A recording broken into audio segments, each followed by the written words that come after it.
Hari ini seharusnya menjadi hari terakhir penerapan PPKM darurat.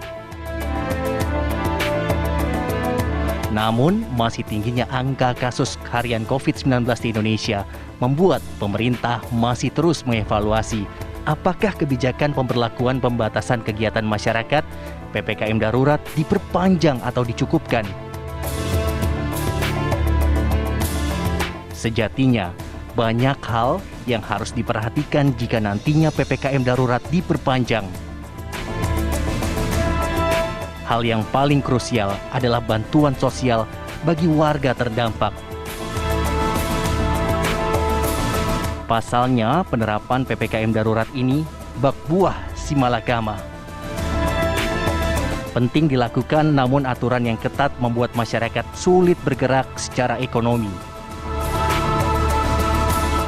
Alhasil, merasa terhimpit akan kebutuhan hidup membuat masyarakat mudah tersulut amarah jika petugas merazia mereka.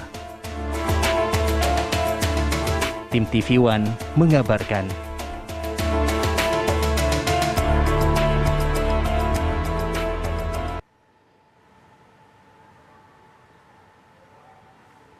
Ya, PPKM darurat masih berlanjut dan harapan juga bansos ini bisa dipercepat kemudian distribusinya kepada masyarakat yang membutuhkan bantuan sosial ini karena kebutuhan terus berjalan. Bagaimana kira-kira kemudian pendistribusiannya dan yang tentu ditunggu-tunggu PPKM darurat ini seperti apa nasibnya? Kita akan sama-sama membahasnya bersama dengan Pak Trubus Rahadiansyah, pengamat kebijakan publik, dan juga Pak Raden Pardede, Sekretaris Eksekutif 1 KPCPEN. Saya ingin menyapa, selamat pagi Pak Trubus, Pak Raden, Assalamualaikum. Waalaikumsalam, selamat pagi, salam sehat buat kita semua. Salam sehat, selamat Hari Raya Idul Adha Pak. Sebelumnya, mohon maaf lahir dan batin. Ya, sama-sama. Ya, saya ingin ke Pak Trubus lebih dahulu. Pak Trubus, hari ini bisa dibilang hari yang spesial. Selain ada Hari Raya Idul Adha, juga masyarakat menunggu ini. Bagaimana kemudian keberlanjutan dari PPKM darurat? Karena kita tahu Pak, dinamika di masyarakat ada juga kemudian silang pendapat antara masyarakat dengan petugas dalam pelaksanaannya, dampak ekonomi yang juga harus diperhitungkan. Perlukah Pak PPKM darurat ini dilanjutkan Pak Trubus? Ya, menurut saya sih dengan melihat masih tingginya angka penularan, maka memang kemungkinannya harus dilanjutkan lagi. Karena kalau tidak dilanjutkan berarti kita memulai dari nol lagi kan, membuat kebijakan baru. Kalau misalnya dicabut atau dihentikan ini kebijakan PPKM darurat ini, tentu kemudian akan menyebabkan ya tingginya penularan sama rumah sakit yang nggak mungkin lagi nggak memadai lagi untuk menampung itu semua, dan isolasi mandiri nanti jadi kemana-mana, dan itu akan terjadi banyak korban yang berjatuhan kan, artinya korban nyawa lah tentu yang paling sangat disayangkan kalau misalnya terjadi. Nah menurut saya perlu dilanjutkan dengan modifikasi tertentu gitu loh Mbak. Artinya tidak saja menggunakan PPKM darurat yang sudah berjalan 2 minggu ini, mungkin kedepannya harus dibuat formula-formula baru dengan modifikasi yang lebih ketat. Menurut saya 2 hal yang paling diutamakan. Yang pertama adalah bagaimana pengetatannya itu ditingkatkan lagi, dipertegas lagi, sehingga mobilitas masyarakat sebagai sumber dari terjadinya penularan itu bisa ditekan kan gitu. Yang kedua adalah perlunya law enforcement. Jadi law enforcement penegakan hukum beserta sanksi-sanksinya yang selama ini belum jalan efektif lah menurut saya, karena masih istilahnya itu masih tajam ke bawah tumpul ke atas. Nah ini segera ditegaskan, artinya mereka diberikan sanksi sesuai aturan yang berlaku. Yang ketiga ya tentu di sini kemudian koordinasi atau kolaborasi antara pemerintah pusat dan daerah supaya ditingkatkan lagi secara lebih sinergis, karena selama ini kan kebijakan darurat ini karena diterapkan terburu-buru gitu kan, dalam waktu yang sangat singkat, belum tersosialisasi. Banyak kepala daerah yang masih bingung daripada kegiatan atau berbagai kegiatan yang terkait dengan program bagaimana menyelamatkan warganya dari serangan COVID ini. Salah satunya adalah serangan terkait dengan masalah ekonomi. Nah itu yang harus dilakukan. Nah, karena itu menurut saya sinergitas ini penting, di mana kemudian nanti kepala daerah mempunyai istilahnya itu ya keyakinan lah, punya payung hukum ataupun punya keberanian untuk melakukan semacam gebrakan terobosan inovasi. Kalau dilihat instruksi Menteri Dalam Negeri nomor 21 yang baru saja dikeluarkan oleh pemerintah, di situ kan jelas bahwa pembagian salah satunya untuk menyelamatkan persoalan ekonomi kepada masyarakat yang terdampak adalah diberikan bansos, dan ini sebenarnya sudah ditegaskan juga di dalam instruksi Menteri Dalam Negeri nomor 15 waktu pertama kali PPKM darurat dicanangkan. Tetapi persoalannya ternyata tidak berjalan sebagaimana yang diharapkan karena sudah lama masyarakat menunggu, baru sekarang ini turun, itu pun juga masih beberapa daerah, belum semuanya. Sementara dari 44 kabupaten kota yang sudah dilaksanakan dan ditambah luar Jawa 15 kabupaten kota belum semuanya menerima. Lah ini menurut saya memang keterlambatan ini menyebabkan jadi masalah, Mbak. Menurut saya jadi masalah dalam arti masyarakat tambah kasihan karena apa? Karena sudah nggak boleh jualan, nggak boleh kemana-mana, dan sekarang ada aturan baru lagi terkait dengan Idul Adha ini, nggak boleh kemana lagi, ya artinya sudah di PPKM darurat sudah nggak bisa bergerak, artinya dilarang untuk beraktivitas, kemudian sekarang dengan adanya Idul Adha juga dilarang lagi. Nah ini kan masyarakat otomatis mau nggak mau harus di dalam rumah terus lah. Kalau di rumah terus berarti bagaimana masyarakat berpenghasilan rendah, terutama MBR, Mbak, masyarakat berpenghasilan rendah ini yang paling terpukul, karena itu masyarakat miskin, masyarakat macam-macam lah kalau bahasanya itu. Tetapi menurut saya masyarakat berpenghasilan rendah ini harus diselamatkan gitu lah. Inilah tugas pemerintah, fungsi pemerintah harus konkret, jangan kemudian hanya seperti dipercepat, tapi pada kenyataannya masih banyak yang belum menerima. Nah, ini menurut saya harus dilakukan. Fungsi pemerintah harus konkret juga, peran pemerintah harus konkret juga, Pak Raden. Bagaimana ini? Nampaknya PPKM darurat ini tadi usulannya boleh dipercepat dengan sejumlah modifikasi. Itukah yang akan dilakukan, Pak? PPKM darurat ini akan dilanjutkan pelaksanaannya? Ini akan kita lihat hari ini. Jadi akan ada tentu pengumuman nanti dari apakah ketua KPCPEN ataupun presiden, ya.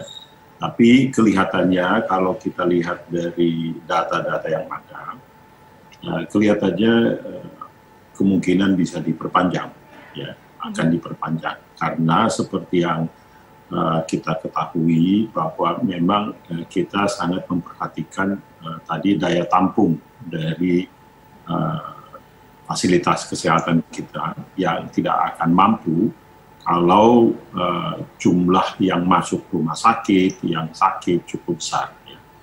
Nah, untuk itu seperti yang kita ketahui, kalau payung hukum ya, saya bisa koreksi Pak Tulus, itu sudah ada. Ya, payung hukumnya semua sudah ada. Baik itu untuk bagaimana pemberlakuan PPKM, ya, maupun juga bagaimana pemberian daripada bantuan sosial.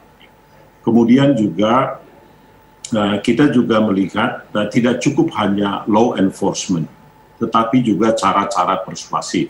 Karena kita juga menyadari masyarakat kita ini kan sudah agak fatigue, ya, bosan, dan juga memang lama sekali kasus COVID-19 ini, COVID-19 ini berjalan, ya. Dan ini terus terang tidak ada satu orang pun di kita ini yang tahu bahwa ini begitu lama, dan demikian juga varian Delta ini yang demikian ganas di berbagai belahan dunia juga begitu. Jadi saya juga adalah peneliti, saya juga dari awal tidak melihat ini akan terjadi demikian lama, dan ini adalah pengalaman pertama sejak Republik ini berada. Jadi kita juga harus melihat ini bagaimana respon daripada pemerintah atau negara memang harus responsif terhadap dinamika perkembangan ini. Dinamikanya sangat luar biasa. Nah, untuk itu memang pemerintah itu sudah menyiapkan perlindungan sosial, dan dalam 1 hari 2 hari terakhir ini kita sudah mempersiapkan apa yang kita sebutkan kartu sembako. Jadi kartu sembako itu meskipun kita sebutkan kartu sembako nanti akan dalam bentuk tunai, ya, diberikan supaya tentu dari sisi penguasanya lebih mudah. Untuk Juli Agustus akan dibayarkan itu yang tambah, ya, di samping yang sudah ada PKH keluarga harapan selama 12 bulan. Ini untuk keluarga yang paling miskin, untuk 10 juta keluarga. Sedangkan kartu sembako itu ada untuk 18,8 juta keluarga, ditambah lagi 2 bulan. Ya. Kemudian juga ada diskon listrik yang sebelumnya 9 bulan, kita tambah lagi 3 bulan ini. Demikian juga ya bantuan subsidi internet, terutama untuk para mahasiswa, para guru ini, karena kita akan melakukan daring, itu juga akan diberikan sampai dengan Desember. Kemudian juga bantuan beras ini akan diberikan kepada 10 juta keluarga. Nah, 10 juta keluarga penyalurannya mulai bulan Juli ini. Sebab kita tahu memang di lapangan ini pada saat kita menertibkan, seperti yang dikatakan oleh Pak Trubus tadi, itu nggak cukup hanya menertibkan. Ya, kita harus juga berikan kepada saudara-saudara kita yang rentan ini, yang tidak bekerja ini, bantuan. Baik itu secara langsung di lapangan kita berikan bantuan beras, ada bantuan vitamin. Ya. Kemudian ada juga kartu sembako tambahan yang diberikan berdasarkan usulan dari Pemda, yaitu untuk 5,9 juta keluarga. Jadi kita akan berikan selama 6 bulan ke depan ini. Jadi memang dengan cepat pemerintah meresponnya, dan kemudian di samping itu yang tidak kalah pentingnya, kita juga tambah alokasi pada klaster kesehatan, khususnya untuk klaim biaya perawatan, karena kita sudah mengetahui dari data-data yang sudah masuk ini, kemungkinan besar ya dan sudah terjadi malah itu jumlah yang dirawat di rumah sakit jauh lebih besar dari yang sebelumnya tentu. Baik. Kita harus juga tanggung itu obat-obatan, kemudian kita berikan juga insentif nakes, vaksinator, dan kebutuhan oksigen. Jadi kita merespon dari sisi anggaran, kita meresponnya, dan kita harapkan teman-teman kita di KL akan bisa melaksanakan itu di lapangan dengan Pak Raden, pemerintah merespon, menangkap mengenai kondisi ini, kebutuhan masyarakat yang terus berjalan, pemerintah memberikan bantuan, bahkan tadi malam juga Pemprov DKI Jakarta ini sudah menyalurkan bantuan sosial juga Pak, secara tunai kepada masyarakat. Tapi Pak Raden, ini kemudian diberikan kepada masyarakat di akhir-akhir masa penentuan pelaksanaan PPKM darurat, Pak Raden. Ya, jadi begini, Ibu dan Bapak sekalian, ya, kayak Aneh, kemudian juga Pak Trubus, tidak ada yang sempurna, ya, bahwa untuk mempersiapkan itu diperlukan waktu, karena kita selalu mencoba melakukannya itu dengan governance dan data yang benar. Jadi ini kan sudah dilakukan kemarin 2 hari yang lalu mungkin sebagian, dan seperti yang kami sebutkan tadi bantuan beras juga segera dilakukan. Jadi yang kita lihat untuk diperpanjang nanti ya kita akan cepat melakukan ini ya ke depan itu, bahwa ada keterlambatan mungkin ada, tetapi dari sisi kebijakan di atas kita meresponnya, dan bahwa nanti ini akan dipercepat, kita akan berkoordinasi dengan seluruh KL dan juga Pemda. Oke, baik Pak Raden, Pak Trubus, kita masih akan membahas Pak mengenai hal ini, apa kemudian hal yang perlu dipersiapkan. Kalau tadi dapat bocoran dari Pak Raden, PPKM daruratnya kemungkinan akan diperpanjang begitu Pak Trubus. Tapi sesaat lagi pemirsa, Apa Kabar Indonesia Pagi masih akan kembali hadir untuk Anda.